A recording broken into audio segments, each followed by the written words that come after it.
Boa noite, seja bem-vindo. O Jornal 10 começa agora com as principais manchetes. Comissão Nacional de Cabo Verde para a Unesco assinala Dia Mundial da Paz, voltado para a imigração. Jorge Carlos Fonseca envia mensagem de condolências ao presidente do México. Primeiro-Ministro apresenta oportunidades de negócios em Cabo Verde aos empresários de Atlanta durante uma reunião. Coreia do Norte diz que ameaças de Trump são latidos de cão. Brasil, Supremo Tribunal Federal vai enviar nova denúncia contra Temer à Câmara. Papa Francisco felicita João Lourenço.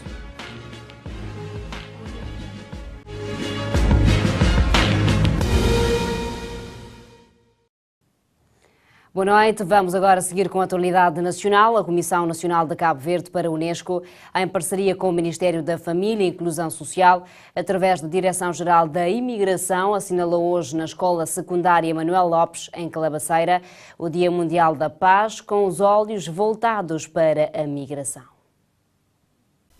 Juntos pela paz, respeito, dignidade e segurança para todos, um tema que vai de encontro ao lema proposto pelas Nações Unidas por um Cabo Verde de todos e que tem a ver com as chamadas de atenção e as ações a nível mundial em prol dos refugiados e dos migrantes. Hoje o tema celebrado é Juntos pela Paz, Respeito e Dignidade para Todos. E sendo hoje o Cabo Verde um país não só de emigração, mas também de imigração, e um país de acolhimento de migrantes, faz todo o sentido fazermos a linkagem com este tema. Dados recentes do Departamento dos Assuntos Económicos e Sociais das Nações Unidas apontam que cerca de 244 milhões de imigrantes internacionais legais enfrentam situações de discriminação nos países de acolhimento. Sobre isso, a diretora-geral da Imigração diz o seguinte: de que todos nós viemos de algum lugar e que todos nós temos um destino e objetivos em algum lugar. Então, esta ideia de que todos nós já fomos, somos ou seremos um dia potencialmente imigrantes ou estrangeiros em algum país, tem o princípio, tem a ideia de sensibilizar, chamar a atenção para o respeito pelas diferenças e por evitar estereótipos relativamente a pessoas provenientes de outros países. Durante o evento, que teve lugar no auditório da Escola Secundária Manuel Lopes, com a projeção de vídeos da campanha por um Cabo Verde de Todos, debate com os alunos e ainda contou com a exposição denominada Os Africanos em Portugal. O futuro está entregue aos jovens, aos estudantes. Então, nada melhor do que nas escolas comemorar o Dia Internacional da Paz. Justamente porque são eles que vão promover a paz no mundo. É de relembrar que, a nível nacional, as escolas associadas da Unesco formam uma grande rede determinada a promover e compartilhar uma educação de qualidade em prol da paz, da liberdade e da justiça, constituindo espaços de aprendizagem e de discussão. Jorge Carlos Fonseca enviou uma mensagem de condolências a Henrique Peña Nieto. Presidente do México diz que se sente profundamente consternado com as tristes notícias que nos chegam do México, que se encontra de novo confrontado com a tragédia do abalo sísmico que acaba de sofrer. Jorge Carlos Fonseca dirige-se em nome do povo cabo-verdiano e em seu nome próprio expressar as mais sentidas condolências pela perda de tantas vidas humanas. O Presidente da República termina a mensagem pedindo que Henrique Nieto aceite os protestos da sua mais elevada consideração.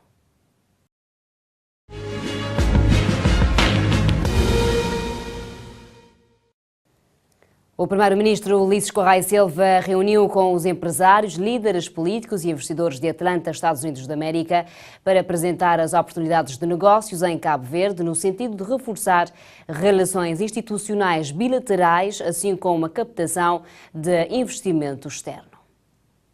De acordo com informações avançadas no site do governo, este encontro foi uma oportunidade de uma maior aproximação às instituições norte-americanas de Atlanta, bem como reforçar as relações institucionais bilaterais e a captação de investimento externo. Por outro lado, este encontro consolida as estratégias de Cabo Verde em expandir as suas atividades comerciais, aumentar o número de empresas no país, bem como o volume de exportações e a criação de mais empregos. empregos. Ulisses Correia e Silva frisou que Atlanta é uma cidade constituída, na sua maioria, por afro-americanos, onde se podem explorar muitas possibilidades de investimento, tendo em conta a sua história e cultura, que se cruzam com as de Cabo Verde, indicando que há potencialidade de um turismo cultural de alto valor acrescentado. Conforme a mesma fonte, o encontro ficou acordado que Cabo Verde receberá no mês de abril uma missão empresarial de Atlanta por forma a consolidar essas relações.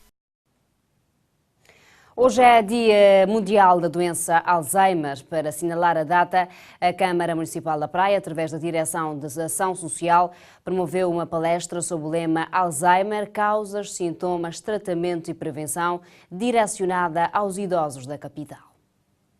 Para sensibilizar as pessoas sobre esta doença, prevenção, causas e sintomas, principalmente a camada idosa, a Câmara Municipal da Praia organizou esta palestra. Quem o diz é a coordenadora do Centro Dia da Praia, Isabel Delgado.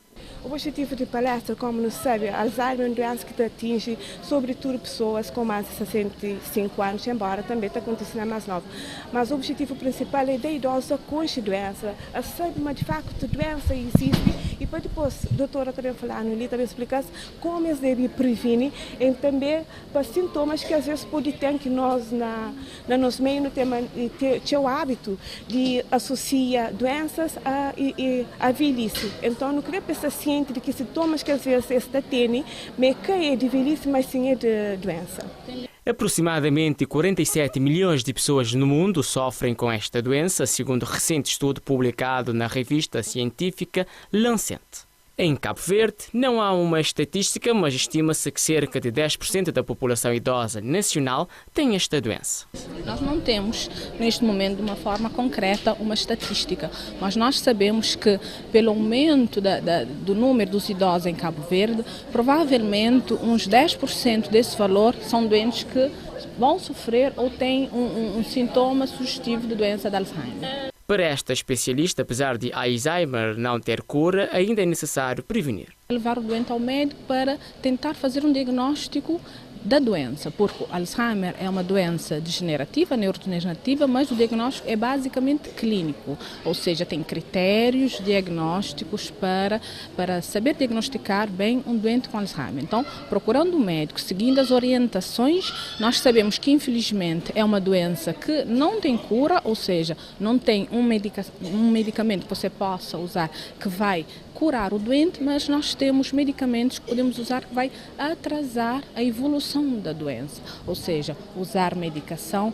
estimular o doente a ter uma socialização melhor, a sair, a praticar desporto, atividade física, a ler, a estimular a memória com leitura, com jogos. São orientações que podemos dar a esses doentes e ao cuidador.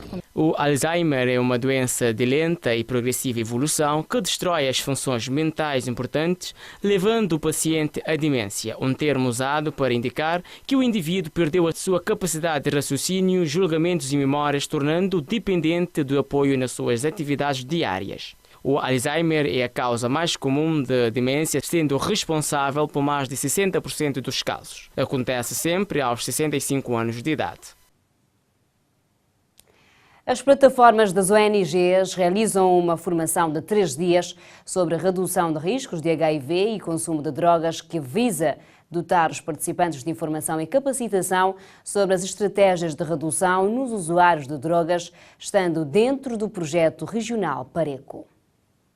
Uma formação de 3 dias em que as ONGs querem combater o consumo de drogas, que segundo o coordenador do projeto inovador José António Reis, esta formação visa também a redução de riscos em relação aos aspectos da saúde pública, como HIV e tuberculose. A formação visa dotar os participantes de informação e capacitação sobre a estratégia de redução de risco nos usuários de droga, sobretudo a redução de riscos em relação aos aspectos da saúde pública, né, como VIH, como tuberculose, como redução de risco em relação à própria pessoa, em relação ao seu ambiente familiar, em relação à sociedade de uma maneira geral.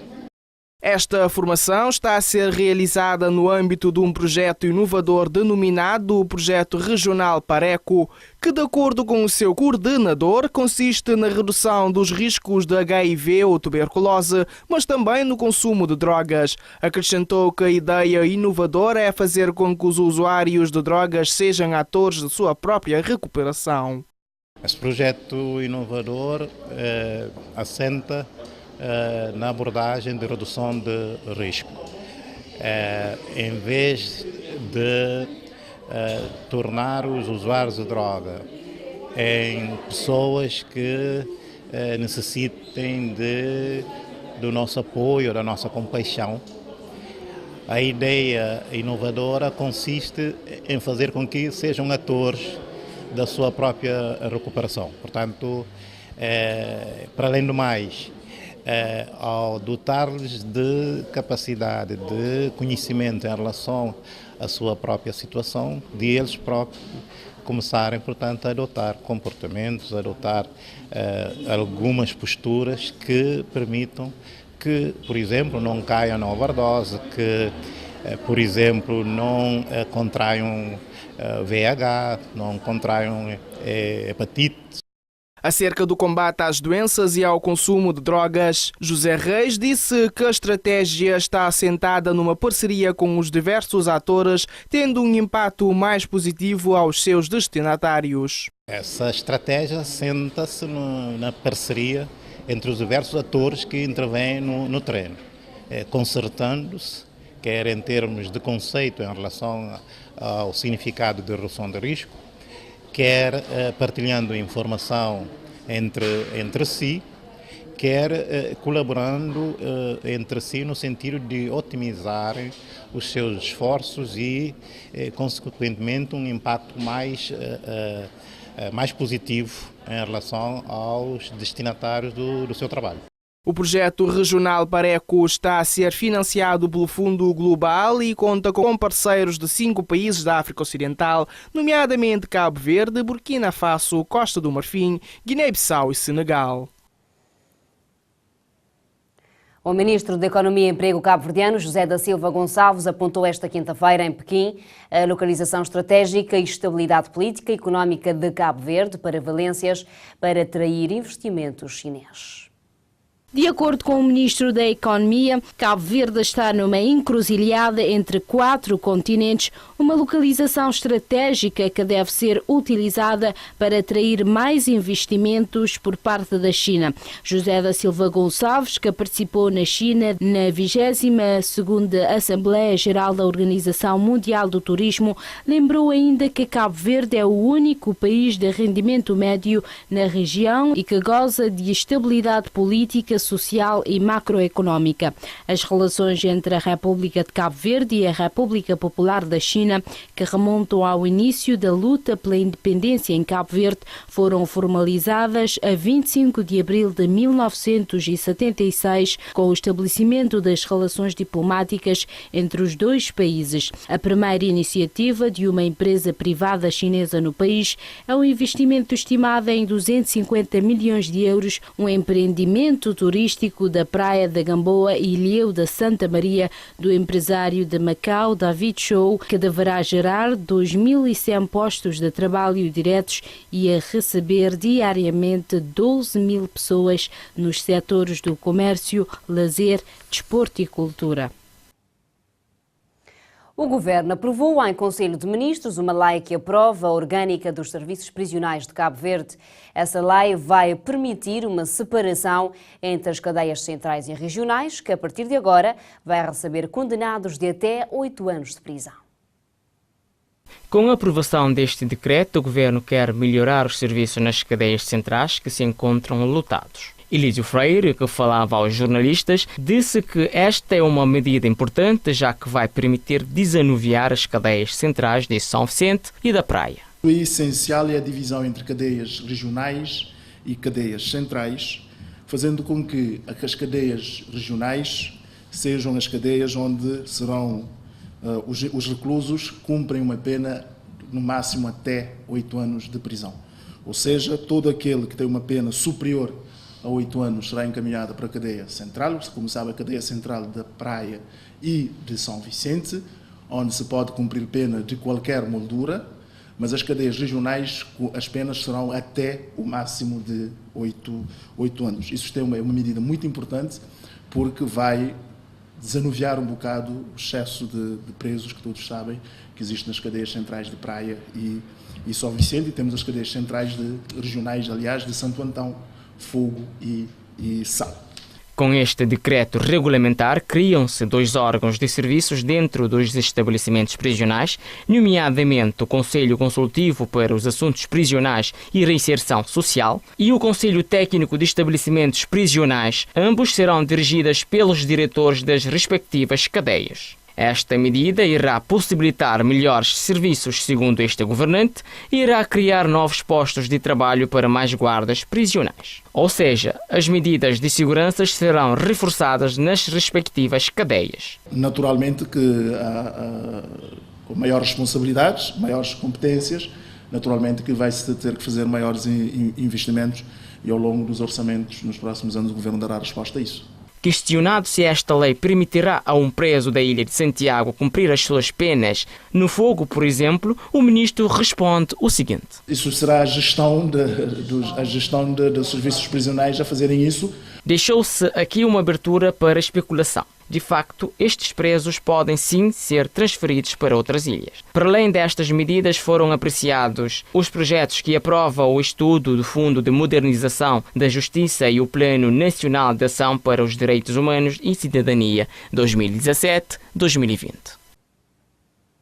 Os 3 partidos da oposição, o CID, PAICV e PP, Partido Popular, manifestaram em conferência de imprensa conjunta o descontentamento em relação à atribuição de lotes de terreno por parte da Câmara Municipal da Praia, nas zonas de Prainha, Palmarejo Baixo e Quebra-Canela, e dizem-se haver desigualdade de oportunidade no acesso aos terrenos.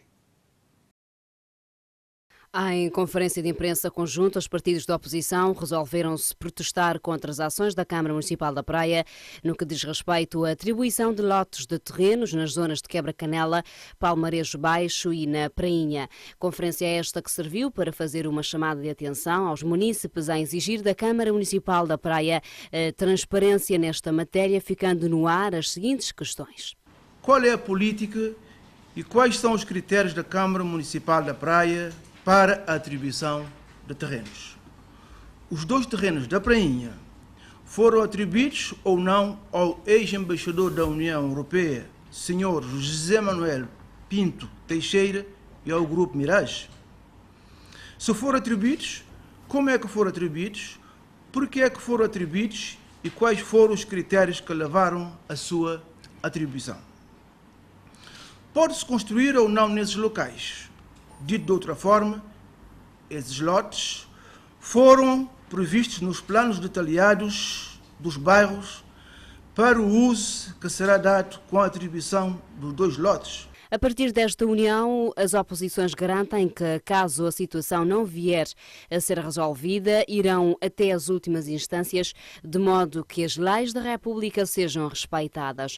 Porque nós estamos aqui para reivindicar e para defender os direitos dos cidadãos cabo-verdianos. Nós pensamos que a qualquer momento que os direitos dos cabo-verdianos estiverem a ser violados, portanto, nós temos por obrigação fazer um apelo à sociedade civil, um apelo às autoridades deste país para que realmente as leis da República possam ser respeitadas, possam ser aplicadas. E, portanto, em qualquer momento, nós pensamos que nós da UCID, e eu penso que é o caso também do PAICV e do Partido Popular, nós pensamos que quando os direitos dos cabo-verdianos estiverem a ser violados, é a nossa obrigação.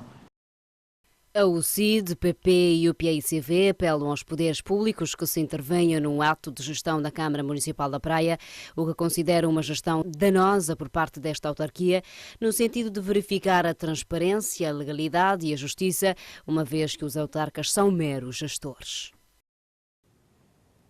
Os autarcas santantonenses pediram ontem, quarta-feira, aos eurodeputados para exercerem a sua influência junto da União Europeia, visando o reforço da cooperação com Cabo Verde e, particularmente, com Santo Antão, apoiando a ilha na construção do seu aeroporto. De acordo com a Infopress, o presidente da Câmara Municipal de Porto Novo explicou que falou-se dos grandes desafios que ainda se colocam a Santo Antão, designadamente no saneamento que envolve a gestão dos resíduos sólidos e líquidos, bem como a questão do aeroporto. Acrescentou ainda que pediram influência dos eurodeputados junto do Parlamento e da Comissão Europeia no reforço ainda mais da cooperação com Cabo Verde e Santo Antão, apoiando a ilha a vencer esses desafios. Os eurodeputados que chegaram esta quarta-feira à Ilha das Montanhas visitaram o interior da ilha, uma oportunidade para conhecerem o grande potencial de desenvolvimento desta região, sobretudo a nível do turismo, que ainda não está devidamente explorado, segundo Aníbal Fonseca. Os mesmos fazem-se acompanhar ainda da nova embaixadora da União Europeia em Cabo Verde, que garantiu aos presidentes de câmaras de Santo Antão total disponibilidade e vontade de cooperar com os municípios santantonenses, onde há nesta altura projetos em curso com financiamento do organismo europeu. Os ativistas do movimento Socols 2017 propõem, através de uma manifestação, aos eleitos nacionais a revisão constitucional necessária, de forma a permitir a participação dos cidadãos através de listas de independentes nos órgãos de decisão política, nomeadamente no Parlamento Nacional, sem a necessária imposição partidária. A pretensão deste grupo é dar continuidade à sua ação cívica, lutar para a consciencialização da população cabo-verdiana sobre a liberdade de intervenção política através de ações sociais junto das comunidades. De acordo com o jornal online da Praça, esta proposta faz parte de uma das ações do movimento para fazer chegar a voz cidadã junto da classe política sobre a realidade económica social enquadrada no todo nacional. De salientar que o Socols 2017 autoproclama-se como um grupo de cidadãos partidário livre e independente com objetivos de intervenção ao nível da sociedade civil para sua consciencialização, ação e política, funcionando como regulador e barómetro da democracia e da ação governativa a nível central e local. Recorda-se que a primeira ação deste movimento aconteceu em São Vicente no dia da Independência Nacional, 5 de julho último, através de uma manifestação onde, segundo os dirigentes, participaram entre 10 e 15 mil cidadãos da forma pacífica, ordeira e com civismo. África Zé Manchetes, a partir de agora, acompanhe.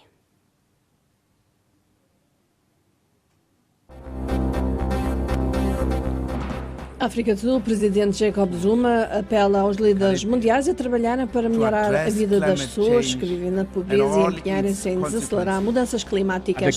Em Quênia, o Supremo Tribunal diz que eram substanciais as irregularidades e ilegalidades nas eleições presidenciais e que levaram o Tribunal a anular os resultados. Madagascar, Mami Lalatiana Andrea Manarivo fez uma operação para separar gêmeos siameses, a primeira do género no país. Sudão, o presidente Omar al-Bashir continua a sua campanha para desarmar tribos de Darfur, onde um devastador conflito matou milhares de pessoas.